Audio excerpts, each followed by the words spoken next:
அனைவருக்கும் மதிய வணக்கம். நம்ம மல்லிகைப்பூ செடிகள் கொத்து கொத்தாக பூக்கள் பூத்துருக்காங்க பாருங்கள்.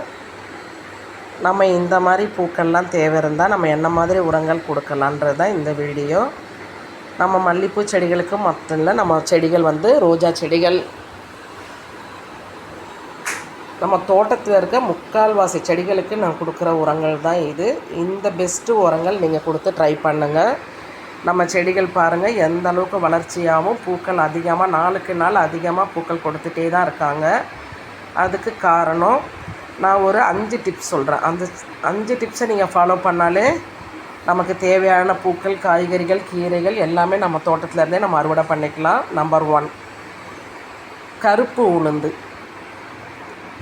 வெறும் கருப்பு உளுந்தை பவுடராக ஆக்கிடுங்க. கருப்பு உளுந்தை நல்லா வறுத்து பவுடராக்கினாலும் சரி, அப்படியே பவுடராக்கினாலும் சரி, நீங்கள் அதை நம்ம ஃப்ரிட்ஜில் ஸ்டோரேஜ் பண்ணிவிட்டு எப்போ தேவையோ நம்ம ஒரு வாரம் கழித்து ஊற்றுறேன்னா ஒரு வாரத்துக்கு முன்னாடியே எடுத்து கரைச்சி வச்சுடுங்க, புளிக்க வச்சுடுங்க. அதுக்கப்புறம் 1:10 ரேஷியோவில் தண்ணி மிக்ஸ் பண்ணி செடிகளுக்கு கொடுங்க. நான் இப்போ சொல்கிறது எல்லாமே கீழ் உரங்கள். கேழ்வரகு அதே மெத்தடில், கருப்பரிசி, கம்பு, நம்ம சாதா இட்லிக்கு போடுற அரிசி, இந்த 5 நீங்கள் ஃபாலோ பண்ணுங்கள். 100% ரிசல்ட்டு கிடைக்கும். அதுக்கப்புறம் மேல் உரமாக நீங்கள் கொடுக்க வேண்டியது பூச்சி தாக்குதலை விரட்டுறதுக்கு நீம் ஆயில் டிஷ்வாஷ் மிக்ஸ் பண்ணி கொடுங்க.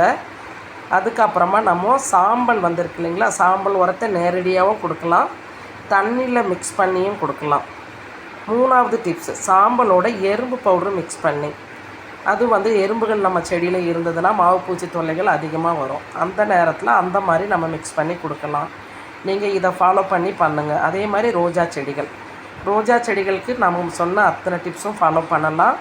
அதே மாதிரி எக்ஸ்ட்ரா இந்த 2 ஃபாலோ பண்ணிக்கோங்க. முட்டை ஓடு, நல்லா காய வச்ச முட்டை ஓடு, அதில் கொஞ்சம் மஞ்சத்தூள், கொஞ்சம் பெருங்காயத்தூள், கொஞ்சம் காஃபி தூள் ஆர் டீ தூள் மிக்ஸ் பண்ணி பவுடராக்கி ஒவ்வொரு ஸ்பூன் நம்ம வேறு பகுதியில் போடுங்க. நல்ல ரிசல்ட்டு கிடைக்கும். நம்ம செடிகளுடைய வளர்ச்சி நீங்கள் பார்த்தாலே உங்களுக்கு தெரியும். அதே மாதிரி வாழைப்பழ கரைசல், அழுகி போன வாழைப்பழத்தோலோட நாட்டு சர்க்கரை மிக்ஸ் பண்ணி டீ தூள் ஒரு 2 ஸ்பூன் மிக்ஸ் பண்ணி அதையும் நம்ம ஒரு வாரம் வச்சுட்டு 1:10 ரேஷியோவில் செடிங்களுக்கு கொடுத்துவாங்க. நல்ல பூக்கள் கிடைக்கும்.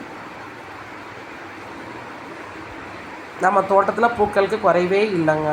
அந்தந்த சீசன் ஃப்ளவர் சீசனில் பூக்குறாங்க. ரெகுலராக பூக்கிற பூக்கள் ரெகுலராக பூத்துகிட்டே இருக்காங்க. நீங்கள் இதெல்லாம் ட்ரை பண்ணுங்கள். 100% ரிசல்ட்டு. போதுமான உரங்கள் இதுவே போதுமானதுங்க. நம்ம கடையில் போய் எதுவுமே வாங்க வேண்டிய அவசியம் இல்லை. நான் கடையிலலாம் வாங்கி NPK கொடுத்துருக்கேன், DAB கொடுத்துருக்கேன். எனக்கு பெருசாக இவங்க கொடுத்த ரிசல்ட்டு அவங்க கொடுக்கலன்னு தான் நான் சொல்லுவேன். என்னுடைய மாடி தோட்டத்தில் நம்ம காசை செலவு பண்ணி வாங்கி கொடுக்கறத விட நம்ம வீட்டில் கிடைக்கிற பொருளை வச்சு நம்ம இந்த மாதிரி கொடுக்கலாம். அதே மாதிரி பெருங்காயத்தூள் செடியுடைய வளர்ச்சிக்கு ரொம்ப தூண்டுதலாக இருக்கும். நம்ம மோர்லேயே மோர், புளிச்ச மாவு எதுலையாவது மிக்ஸ் பண்ணியும் நம்ம செடிங்களுக்கு கொடுத்து வரலாம். செடிகளுடைய வளர்ச்சி தூண்டுற அற்புத பொருள்னு சொல்லலாம். கண்டிப்பாக ட்ரை பண்ணுங்கள். பசுமையான உங்கள் மாடி தோட்டமாக ஆக்குங்க. பூக்களை நம்ம கூடையாக எடுக்கலாம்.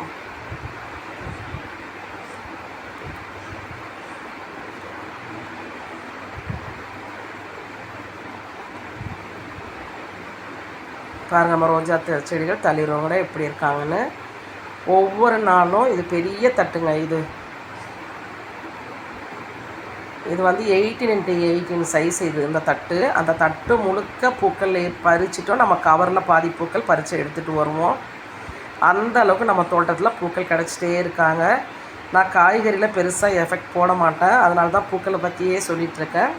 காய்கறிகள் எனக்கு தேவையானது வரைக்கும் தான் நான் வைக்கிறது. ஏன்னா காய்கறி நம்ம கொடி வகைகள்லாம் ஏற்றி விடுற அளவுக்கு என்னால் முடியாது. அதனால் நான் செடி வகைகள் தான் மேக்ஸிமம் நம்ம தோட்டத்தில் வச்சுருப்பேன்.